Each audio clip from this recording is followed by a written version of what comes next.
capítulo 4, los versículos del 1 al 5. Pues ya llegamos al capítulo 4 y último de la carta de Pablo a los Filipenses.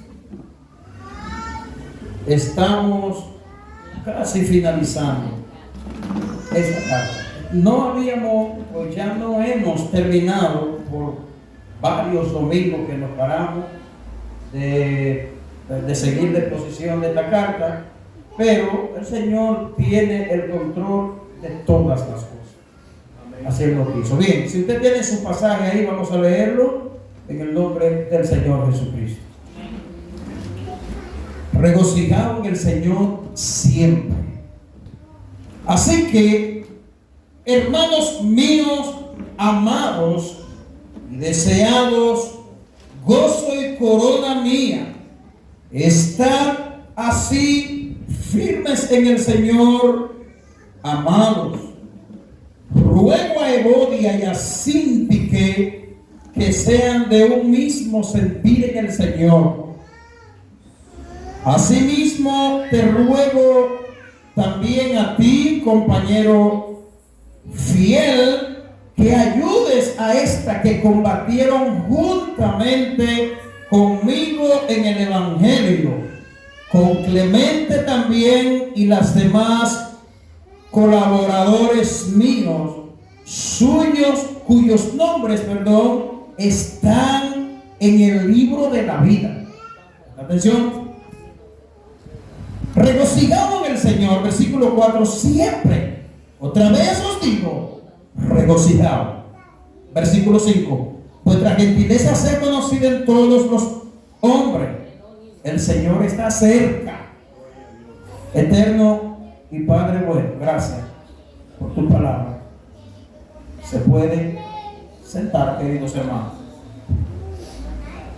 Bien, hermanos, todos sabemos que lo que vamos a hacer hoy es a dar continuidad a la exposición de esta importante carta del apóstol Pablo a los Filipenses. Nuestro tema de hoy es un llamado a la vida cristiana práctica. Ese es el tema que vamos a estar predicando en esta noche.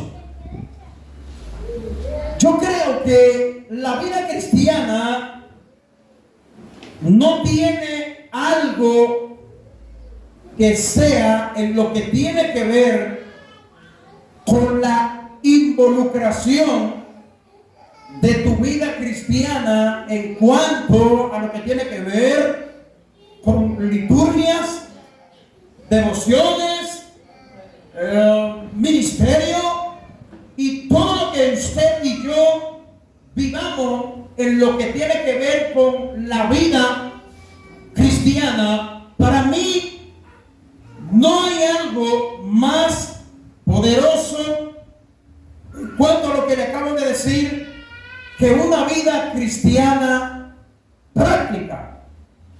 Y Santiago, no voy a decir que Santiago corrobora lo que yo digo, porque los escritores de la Biblia fueron inspirados por Dios y de ello es que nosotros aprendemos. Pues Pablo dice que nosotros debemos fundamentarnos en el fundamento de los apóstoles y profetas, siendo el Señor Jesucristo la principal piedra del ángulo. Y lo que le acabo de decir, Santiago lo ratificó hace mucho tiempo. Santiago nos dice que no podemos ser solamente oidores de la palabra, sino más bien hacedores de la misma. Y en la vida práctica cristiana se esconde un maravilloso secreto, por así decirlo. La vida práctica cristiana tiene diferentes impactos en la vida de cada uno de nosotros. Recuerden cuando exponíamos los pasajes anteriores, nos referíamos a ese ejemplo que los cristianos debemos llevar, a ese ejemplo que nosotros debemos Cuando un creyente es un creyente no meramente teórico de la vida cristiana, sino más bien un cristiano práctico, eso tendrá como resultado mucho impacto en la vida de la gente que te ve, en la vida de la gente que te escucha, en la vida de las personas que aprenden de ti. Eso va a tener un impacto poderoso en tu familia. Y nosotros nos vamos a dar cuenta con facilidad cómo Pablo en este breve pasaje, iniciando el capítulo 4, nos invita de una manera bien clara a esa vida cristiana práctica. Por eso es nuestro tema. Pablo nos hace un llamado a esa vida cristiana práctica. La inestabilidad espiritual conduce a muchas cosas difíciles. Conduce a la duda, conduce a la desilusión, al desánimo y al testimonio ineficaz de muchos de nosotros. Las personas inestables son más propensas a sufrir la derrota en la adversidad. ¿Escuchó esto? Porque la adversidad van a venir y serán inevitables, pero cuando la adversidad llegue, es necesario que nos encuentre a cada uno de nosotros como hijos de Dios, fundamentados no en nuestra propia opinión, fundamentado no en un cuento de hada, fundamentado no en una filosofía humana, sino más bien fundamentado, como ya le dije, en los fundamentos de la palabra de Dios que se encuentran descritos desde Génesis hasta Apocalipsis. También estas personas que le acabo de mencionar tienden a caer más fácilmente en tentaciones. En este pasaje, como lo veremos bien detalladamente, Pablo, el apóstol Pablo trata la cuestión decisiva de cómo los creyentes pueden ser estables en su vida espiritual. Para muchos creyentes resultaría difícil, cuesta arriba, mantener una vida espiritual estable, con estabilidad espiritual. Para muchas personas resulta la vida cristiana hostil, imposible de llevar a cabo. Sí, si lo piensa en tu propia mente y capacidad, será no imposible, será inlograble. No será lograble. Así que nosotros debemos estar firmes, que es uno de los llamados que Pablo hace aquí en este poderoso pasaje de la palabra de Dios. Y nosotros nos vamos a dar cuenta y vamos a ver cuán importantísimo es este llamado que Pablo le hace a sus lectores a estar firme, que es el último llamado que aparece en este pasaje al cual nos vamos a referir. Nos vamos a dar cuenta cuánto nosotros necesitamos estar firme y cuán importante es estar firme y qué significa realmente estar firme. Así que yo quiero que usted preste mucha atención. Estar firme viene de un verbo que es muy central y muy predominante en este pasaje. Y veamos lo que nos dice el versículo 9 del capítulo 1. Dice: y esto pido en oración, que vuestro amor abunde aún más y más en ciencia y en todo conocimiento. Este es un verbo imperativo. Yo quiero que te preste mucha atención, porque usted va a encontrar diferentes tipos de verbos no solamente en las escrituras, en cualquier escrito. Puede ser un periódico, puede ser un documento científico, en cualquier documento que usted lea, y esto es muy interesante para poder entender el mensaje de un texto. Y aquí no aparece un verbo imperativo. Lo que significa verbo imperativo lo que significa que un mandato de fuerza, no una opción. Si tú quieres, hazlo, sí o no. Pablo dice, está pues firme. Y este es un imperativo, un mandato. Oiga bien, casi de connotación militar. Usted sabe muy bien que aunque usted no sea militar, en el campo de la milicia hay mandatos que obedecer. Cuando un capitán habla, hay que prestarle atención. Entonces, aquí la connotación del verbo es similar a un mandato militar. Al igual que los soldados se enfrentan a batallas, también los creyentes deben enfrentarse a diferentes oposiciones en la vida, que le van a impedir en muchas ocasiones el mandato que Pablo nos presenta aquí en los primeros 5 versículos de este capítulo. Poderoso es nuestro Dios.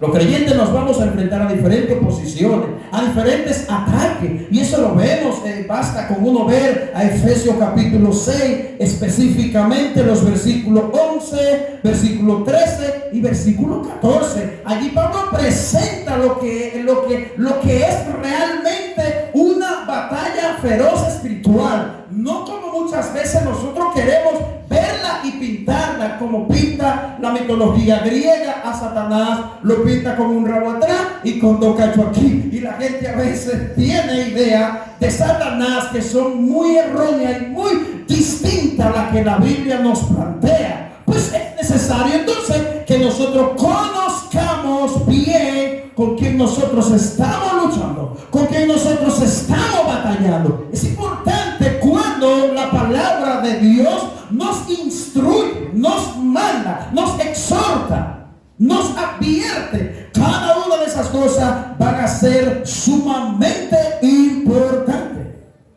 No deben flaquear en medio de la persecución. No deben menguar tampoco ninguno de nosotros. Tampoco debemos flaquear en nuestra fe. ¿Sabía usted que la fe nuestra cada día está siendo bombardeada de diferentes colores, de diferentes maneras, con diferentes estrategias? Cuando no es una ideología extraña, es algo sutil que nos quieren traer al Congreso Nacional. O cuántas estrategias que el enemigo ha venido usando para hacer lo que podríamos decir una verdadera guerra espiritual. Y tranquilo que vamos al tema. Simplemente estamos introduciendo. El pasaje nuestro de hoy empieza con la expresión de lo que podríamos llamar una transición. Y le explico. Cuando Pablo dice en su pasaje del capítulo 4, así que es lo mismo decir por tanto, de manera que lo que yo vengo diciendo en el capítulo 3, por tanto, así que, o sea, Pablo está uniendo lo que va a decir en el capítulo 4 con todo lo que Pablo ha venido abordando en el capítulo 3. De manera que aquí hay una conexión, y es por ello que la gramática en este sentido nos ayuda mucho. Al tú leer un pasaje debe tomar en cuenta algunos elementos como repeticiones de palabra, conexiones como la que aparece en el versículo 1. Así que entendemos que Pablo se va a referir a lo que ya viene abordando, y esto es muy importante para poder entender nuestro pasaje mucho mejor y recibir el significado, y de inmediato nosotros poder aplicarlo a nuestras vidas. Eso es lo que queremos.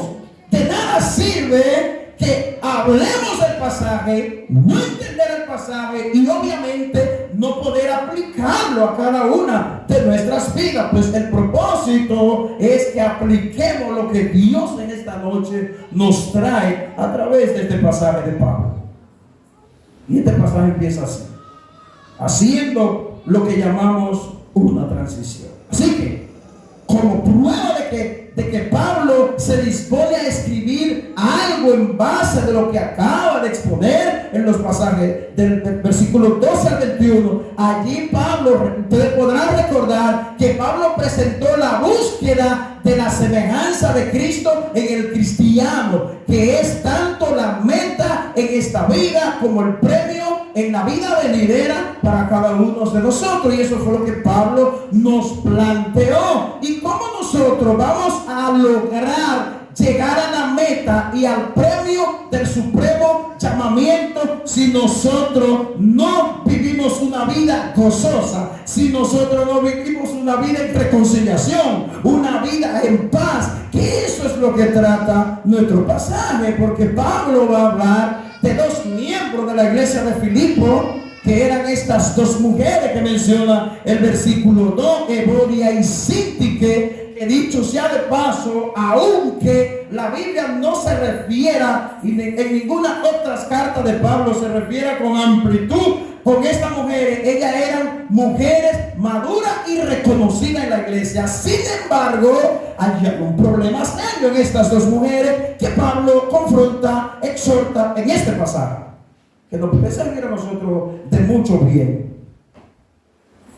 Así que Pablo presentó ese problema y el Señor Jesús es el ejemplo perfecto de firmeza para quienes esperamos nuestra perfección, pero nunca el Señor se dio a pecado. Y eso lo vemos en el libro de Hebreo. Él sufrió la contradicción de pecadores contra sí mismo sin desmayar. Dice Hebreo 12:3, Él que fue tentado en todo según nuestra semejanza, pero sin pecado. Entonces, nosotros tenemos que tener a Cristo Jesús como la luz que más brilla para nosotros aprender de Él como nuestro ejemplo perfecto. Bendito sea su nombre. Jesucristo, frente a una prueba que es mucho más difícil de la que haya soportado jamás ningún creyente en la tierra, dice que con gozo Jesús soportó y puesto el gozo delante de Él, ¿sabe qué? Él sufrió la cruz. Muchos de nosotros lo que realizamos, lo que hacemos en la vida de iglesia, lo que hacemos como creyentes, muchas veces lo hacemos quejándonos, muchas veces lo hacemos sin querer, muchas veces lo hacemos con ese gran desánimo, con tantas imperfecciones. Usted sabe las veces que yo me he parado aquí a exponer la palabra de Dios con imperfecciones que posiblemente usted la ha podido visualizar, que usted ha podido verla. Usted sabe las imperfecciones que hemos mostrado cada uno de nosotros a lo largo de nuestra vida cristiana. Ese gozo apagado, a veces nos sentimos desabridos. ¿Cómo que la vida cristiana no tiene un verdadero sentido? No, Cristo, puesto el gozo delante de Él, sufrió la cruz, pero lo hizo con gozo, con entusiasmo, con entrega, sabiendo que iba a cumplir tal cual el Padre le había encomendado. Y por eso estamos tú y yo aquí hoy, redimidos, hermano. Veamos entonces tres enseñanzas importantes que aparecen en este pasaje, pero son tres llamados al cual me voy a referir que aparecen en otro pasaje. Dice, el primero es un llamado a la firmeza o a estar firme, y eso lo vemos en el versículo 1. Por eso es que Pablo dice, así que hermanos míos, amados y deseados, gozo y corona mía, estad así firmes en el Señor, amados. Estén firmes. ¿Escuchamos nosotros esa palabra meramente por escucharla? ¿A qué realmente se estaba refiriendo el apóstol cuando les escribe a los filipenses? Y lo que más me llama la atención es que al principio del versículo, antes de Pablo hacerle el llamado, Pablo se refiere a ellos con palabras de amor. Palabra sorprendente, y lo vemos al inicio del versículo. Dice, así que hermanos míos amados. Cuán difícil se nos hace a nosotros a veces, y digo nosotros porque a mí también se me hace difícil utilizar expresiones de cariño y de amor hacia nuestros hermanos. ¿Cómo te ha ido hoy, hermano? De verdad, a mí se me hace difícil agarrar mi WhatsApp y textear y decirle a cualquier hermano: ¿cómo te ha ido hoy? ¿Cómo ha pasado tu día hoy, amado hermano? Bueno, Pablo nos quiere enseñar aquí algo muy importante a cada uno de nosotros. Así que, hermanos míos amados, verdaderamente estos hermanos eran amados por Pablo. Y uno lo ve a lo largo de la carta. Estos aquí no vemos camuflaje. Aquí no vemos empañe. No. Pablo se entregó. Pablo tenía un amor singular por estos hermanos de Filipenses. Gozo y corona mía. Estad así firmes, a lo último que nos vamos a referir, porque antes de ver este llamado a la firmeza, nos vamos a referir en detalle a cada una de estas expresiones que Pablo está haciendo hacia aquellos hermanos. Y es por eso que en el versículo 1 nosotros vemos este importantísimo llamado de Pablo a los filipenses a estar así firme, pero antes el apóstol hace este llamado al interés y amor del apóstol, que el apóstol tenía hacia estos hermanos. Es tan grande lo que Pablo sentía por estos hermanos, que antes de pedirle el llamado que le iba a pedir, como muchos de nosotros solemos hacer, que a veces somos muy exigentes y exigimos y pedimos y clamamos, pero antes no nos dirigimos con palabras de ternura que pueden preparar el corazón de ese hermano que tú vas entonces a exhortar. Y yo creo que lo que Pablo tiene aquí en mente es que, como le va a pedir a sus hermanos un pedido que naturalmente nosotros no somos muy dados a hacerlo, por eso Pablo le dice: mis amados, ustedes son el gozo mío, son ustedes. Yo me gozo con ustedes. Ustedes son mi alegría, gozo y corona mía, amadísimos hermanos. Y luego Pablo, vamos a decirlo en buen dominicano, le da en el punto y le pide lo que Pablo quiere pedir. Dice el versículo: hermanos míos, amados y deseados, gozo y corona mía, estad firmes en el Señor.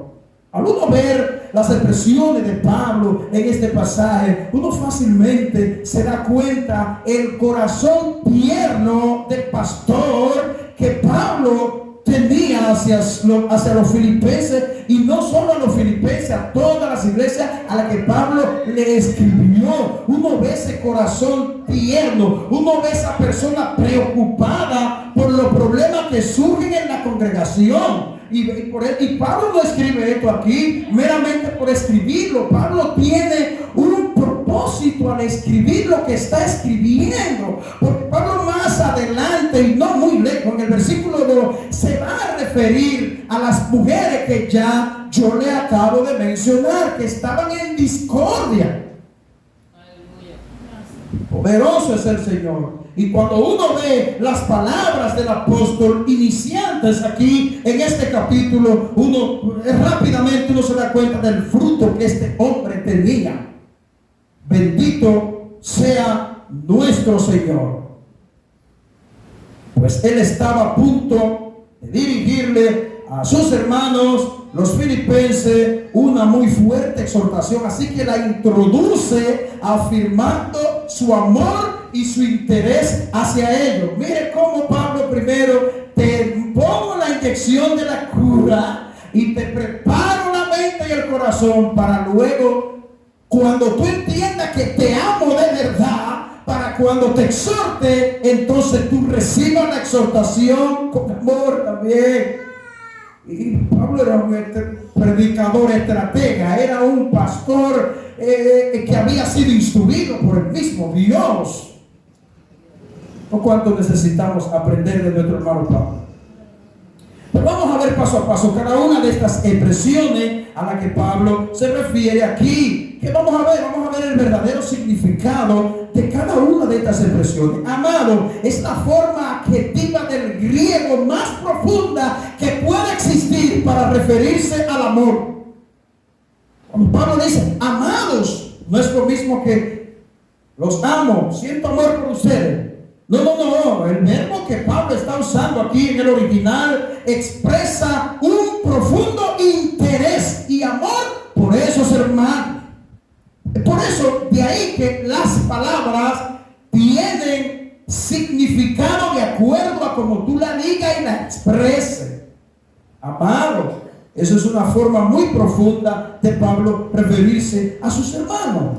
Y esto es lo que Pablo nos declaró ya hace unos cuantos domingos, por así decirlo, en el capítulo 1, los versículos del 3 al 9. Veamos, capítulo 1, escuchen. Verso 3 al 9 dice: doy gracias a mi Dios.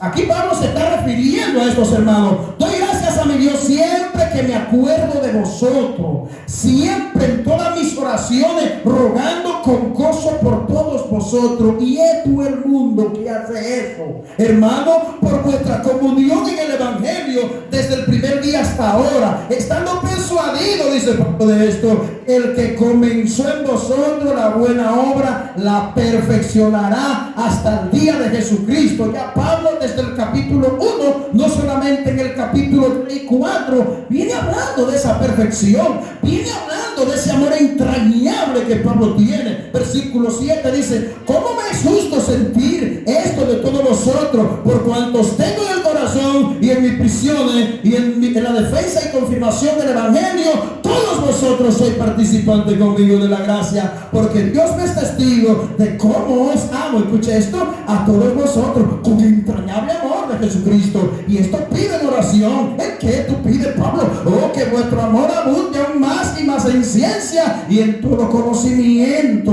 ¿Para qué, Pablo? Para que aprobéis lo mejor, a fin de que seáis sinceros e irreprensibles para el día de Jesucristo. ¿Cómo, Pablo? Sí, versículo 11: llenos de fruto de justicia que son por medio de Jesucristo para la gloria y alabanza de Dios. ¿Tú sabías que la vida tuya es una alabanza para la gloria de Dios?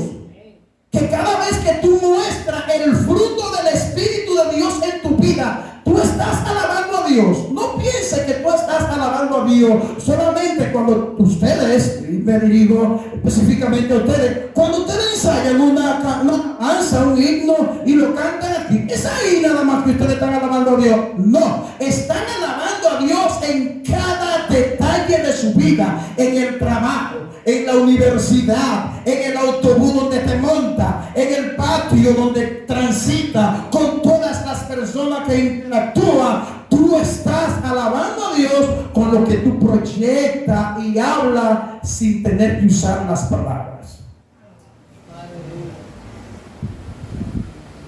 Tú eres digno, Señor, de ser alabado.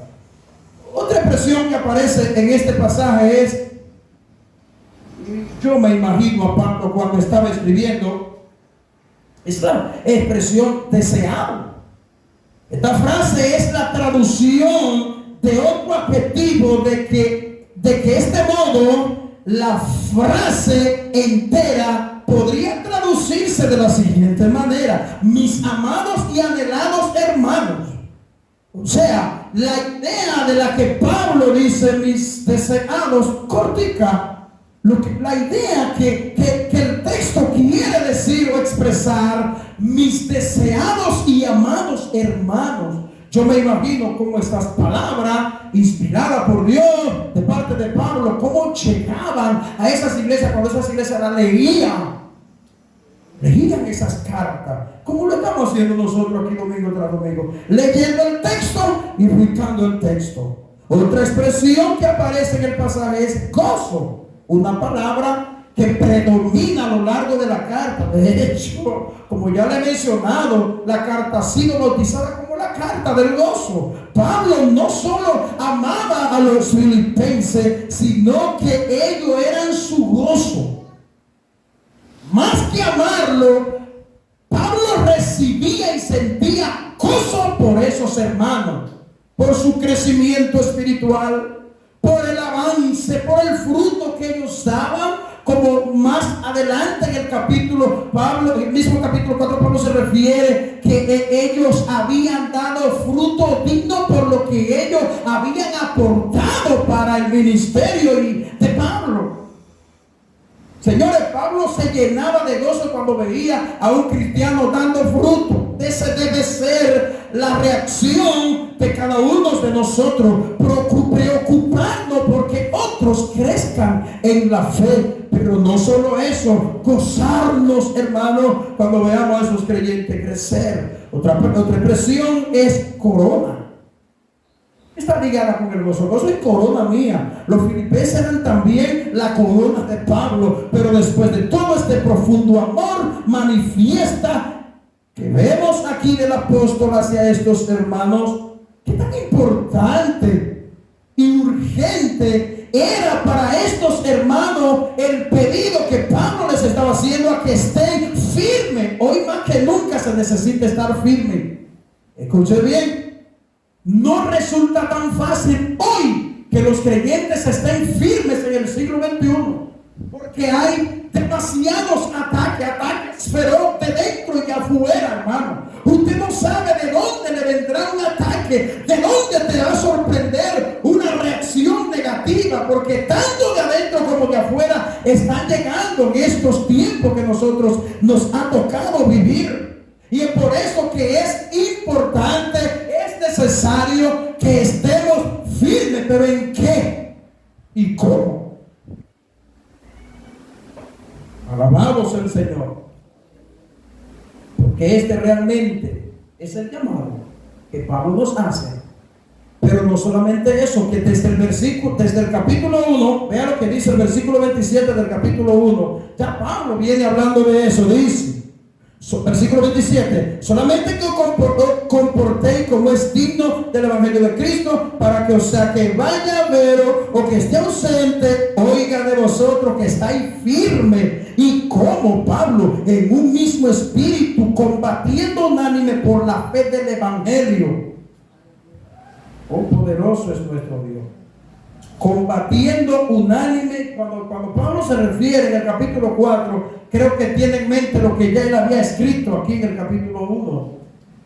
Y ahí se ve la armonía que Pablo lleva en su carta. Pasemos a considerar la segunda enseñanza: un llamado a la paz, armonía y unidad y una reconciliación. Versículo 2 y 3 dice, versículo 2 y 3: ruego a Evodia y a Síntique que sean de un mismo sentir en el Señor. Asimismo te ruego también a ti, compañero fiel, que ayudes a esta que combatieron juntamente conmigo en el Evangelio, con Clemente también y los demás colaboradores míos, cuyos nombres están en el libro de la vida. Qué lindo que Pablo se refiera de esta manera a personas que colaboraron en vida y se refiera de ellos. Ya sus nombres están escritos en el libro de la vida. Ellos duermen en el Señor y están allá. Pero aquí vemos un llamado a esa paz, a esa armonía que no la tenían estas dos mujeres. Y Pablo le ruega.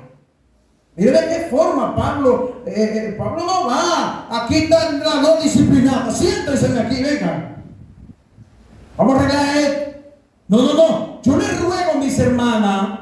Yo creo que Pablo tiene en mente que estas mujeres conocían bien las doctrinas del Evangelio y los fundamentos bíblicos del Evangelio, que le daban a entender a esas mujeres que estaban mal. Pablo no le está rogando a dos nuevos creyentes. Pablo está hablando con dos creyentes de esta iglesia que tal vez habían ejercido liderazgo en esta iglesia. Por eso les ruega a Pablo a estas dos mujeres que estaban en discordia y problemas. Y esto estaba afectando la tranquilidad del apóstol. Hermano, el sueño le estaba quitando a Pablo. Cuántas cosas maravillosas podemos ver en estos pasajes. Son muchos y detalles, los detalles que nosotros podemos encontrar, y grandes lecciones para la vida de cada uno de nosotros. Bueno, aquí nosotros tenemos dos miembros de esta iglesia que presentaban profundo conflicto y que no lograban ponerse de acuerdo. Y ante dicha situación es que Pablo viene e interviene. Versículo 2.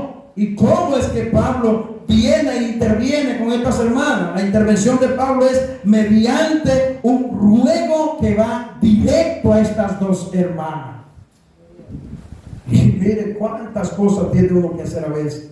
Rogarle a los evangélicos que se pongan de acuerdo. Oh Señor, uno espera esto de dos personas conflictivas del mundo.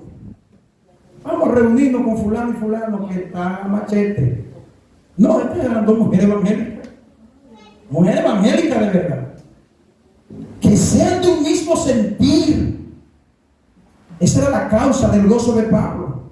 Y es por eso que vuelve Pablo y ratifica en el capítulo 2, versículo 2, cuando está hablando Pablo de la exaltación y la humillación de Cristo. Escucha lo que Pablo dice: completad mi gozo, ¿entendió? Completad mi gozo, sintiendo lo mismo, teniendo el mismo amor, unánime, sintiendo una misma cosa. O sea, Pablo, el pensamiento de Pablo aquí es lo que ya él viene diciendo a lo largo de la carta. Pablo nos deja ver aquí otras verdades, como él no tiene un mismo sentir en el Señor, es causa de desavenencia, que no hay distinción de iglesia ni de creyente con tal o cual madurez para que haya conflicto. Puede ser la iglesia más bíblica del mundo, puede ser la iglesia que más discipula a su gente, y habrán discordias y problemas, habrán situaciones, hermano, la cual vemos aquí que Pablo enfrentó en diferentes iglesias que él pastoreó. En este pasaje nosotros vemos que es preciso ver y entender que nuestros corazones pueden ser arrastrados y tentados al conflicto, a la división entre creyentes. Sí, hermano, muchas veces somos fuertemente tentados. Es probable que el orgullo, es probable que la amargura, la falta de disciplina de Dios en nuestra vida nos lleven a esos tipos de situaciones. Y nosotros bajo ninguna circunstancia podemos confiar en nuestros corazones, jamás. Que controlen nuestro ego y satisfacción, orgullo. No podemos permitírselo. Más bien, debemos darle paso a la reconciliación, a la unidad del Evangelio de Cristo en nuestras vidas. Tercera enseñanza: un llamado al gozo y a cómo conducirse en todo lo que hacemos. Verso 4 y verso 5 dice: regocijaos en el Señor siempre. Otra vez os digo, dice Pablo, regocijaos. Verso 5: vuestra gentileza sea conocida de todos los hombres. El Señor está cerca. ¿Por qué termina Pablo diciendo lo que dice? Concluye: el Señor está cerca. Tratar de armonizar la manera en la que el mundo ve e interpreta el gozo es muy distinto a cómo la Biblia define el verdadero gozo. Una cosa es lo que dice el mundo, que tú estás gozoso. ¿Por qué?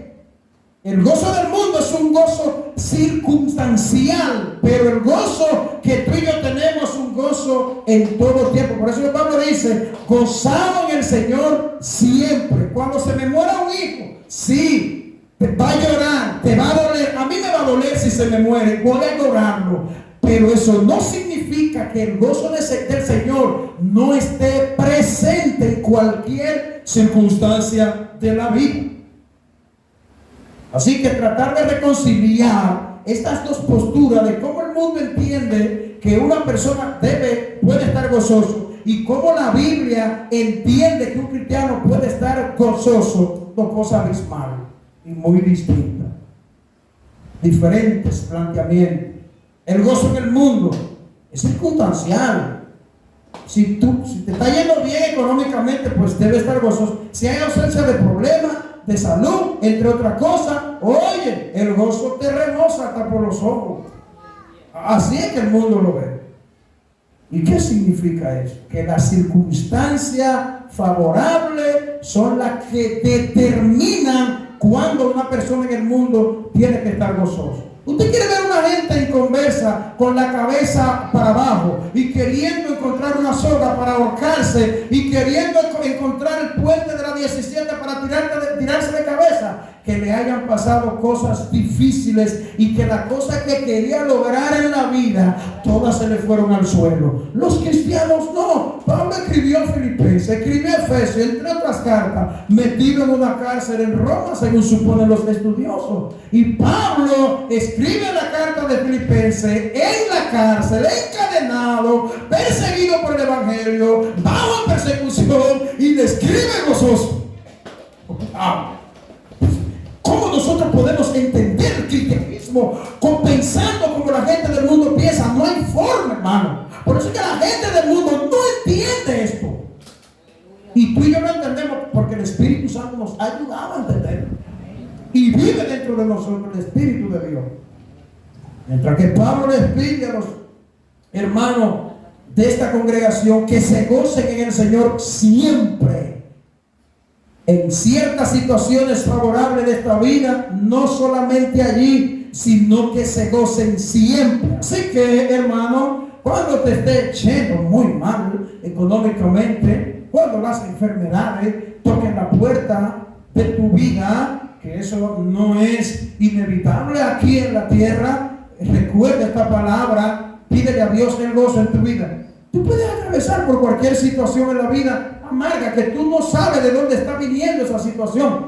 Sí, hermano. Te puede venir un dolor a través de un hijo, una situación que te abrume, que tú no entiendas lo que está pasando a tu alrededor. Y allí Pablo te dice, debe gozarte. ¿Y cómo lo hago, pastor? Bueno, debe gozarte en el Señor. ¿Ven esa expresión? En el Señor. No debo gozarme en mi capacidad. No debo gozarme en la fuerza intelectual que yo pueda tener en el Señor. Por eso que Efesios, repito, dice, fortalecemos en el Señor y en el poder de su fuerza.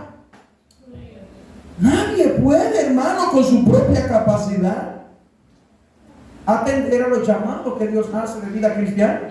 No, jamás. Solo Dios nos puede ayudar. Siempre Él nos puede ayudar.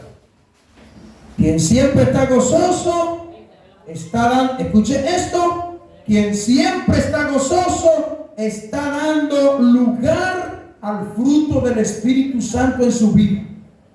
O sea, si tú estás amargado, amargada, es muy probable que el fruto del Espíritu Santo no esté dando lugar en tu vida para que te pueda gozar en toda circunstancia, gris, oscura, marrón, de todo color. Así que cuando nosotros nos gozamos, le estamos dando lugar a ese gozo del Espíritu. Y claro, el Espíritu, porque esto no puede seguir o ser conseguido por voluntad humana o por voluntad propia, ni por ninguna terapia que nosotros podamos recibir en este mundo. No hay terapia profesional, escuche bien, no hay terapia psicológica que pueda brindarte a ti la paz que solo Dios y el gozo que solo Dios te puede otorgar en este mundo caído, hermano. Hay mucha gente que está muy gozosa, muy contento, y vamos para el monte, y vamos para allí, y vamos para aquí. Es porque no hay prueba. Cuando no hay prueba, cuando la cosa está bien y que tú estás bien con todo el mundo, no hay evangélico que cante y alabe más que tú y que yo, hermano. Duro es decirme gozo y te alabo, Señor, cuando yo me voy a ir de aquí de la iglesia ahora mismo, cuando se acabe el culto, y no hay nada para cenar. Que tú salgas de esa puerta ahí y bueno es el Señor, bueno es el Señor, y es agua que voy a encontrar, y posiblemente ni agua fría en la nevera. Sí, amado hermano, son situaciones que vivimos aquí en la tierra y tú no puedes obligarle y salirle corriendo. Gozarse siempre es una enorme bendición otorgada por la gracia y el poder del Espíritu Santo.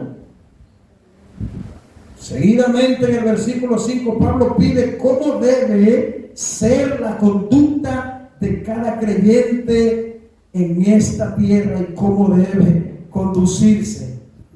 Y termina el Señor diciendo, el Señor está cerca. Versículo 5.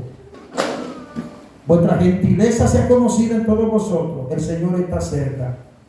Me encanta cómo la traducción Dios habla hoy y la Nueva Traducción Viviente traduce en el verso 5 y con esto termino. Dice, Nueva Traducción Viviente. Estoy leyendo el verso 5. Escuchen cómo dice la Reina Valera en el verso 5. Dice, vuestra gentileza sea conocida de todos los hombres, el Señor está cerca. Presten atención a esta palabra, vuestra gentileza sea conocida de todos los hombres. ¿Qué es lo que dicen estas versiones? Que todo el mundo vea que son considerados en todo lo que hacen. Recuerden que el Señor vuelve pronto. Eso es lo que dice esta versión. La Biblia, Dios habla hoy, dice que todos los conozcan a ustedes como personas buenas. El Señor está cerca. Y cuando uno lo ve en estas versiones, no tiene una idea de qué es lo que estos pasajes dicen. Tu conducta, mi conducta, será vista por los que están allá afuera. El Señor te guarde y te bendiga. Padre, gracias te damos por tu santa palabra. Te pido que el próximo domingo